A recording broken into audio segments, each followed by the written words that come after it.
Hinugasan natin guys yung dilis para hindi masyadong maalat.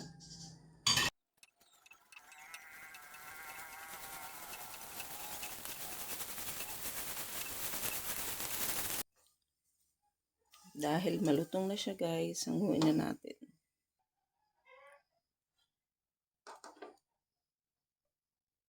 Ito na din guys yung gagamitin natin ng paggigisa sa ating mga gulay.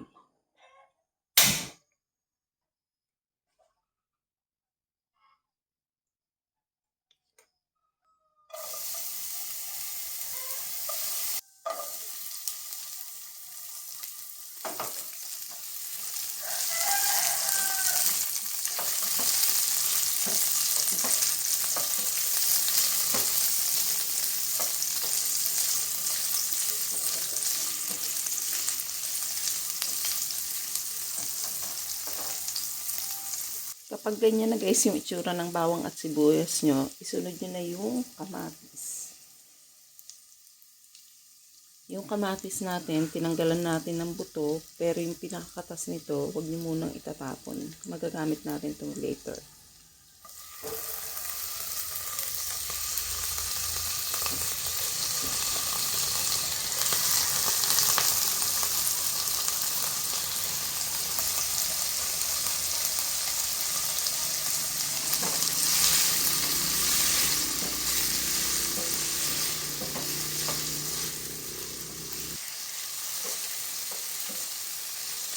Pag medyo malambot na yung kamatis nyo at nagkakatas-katas na siya dyan, pwede nyo nang isahog yung gulay.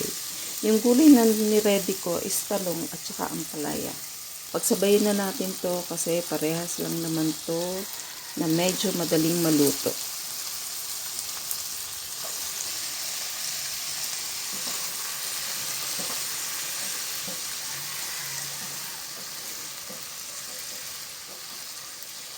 O, diba? Healthy. Huwag nyo guys basta sangag lang or iprito lang yung inyong mga dilis. Samahan nyo ng gulay. And ito yung sinasabi ko sa inyo kanina na katas or sabaw nitong ating kamatis. Ilalagay na natin dito. Salain lang natin para hindi sumama ang buto.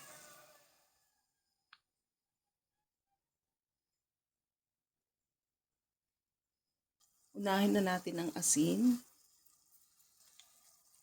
Paminta. Madami ako guys maglagay ng paminta. And kaunti lang na betchin.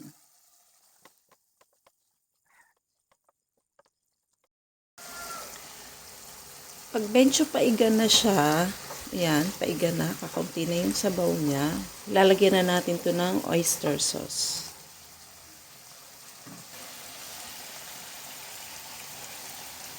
Kaunti lang. Ayan. And isama na din natin yung ating siling haba.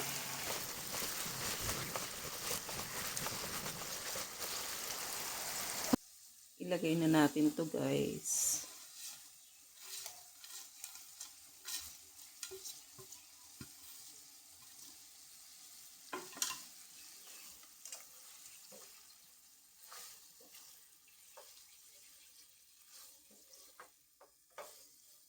Ang bango. Ang bango ng ating ginulayan na dilis. Ginulayan. Nilagyan, nagtalsik pa. Nilagyan ng gulay. O, diba? Healthy. And then, pwede na natin siyang patayin.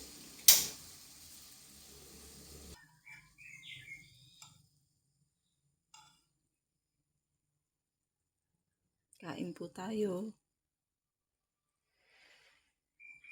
Mainit.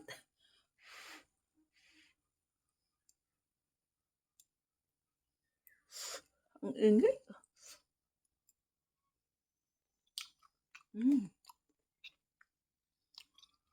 Ang lutong nung dilis. Sarap.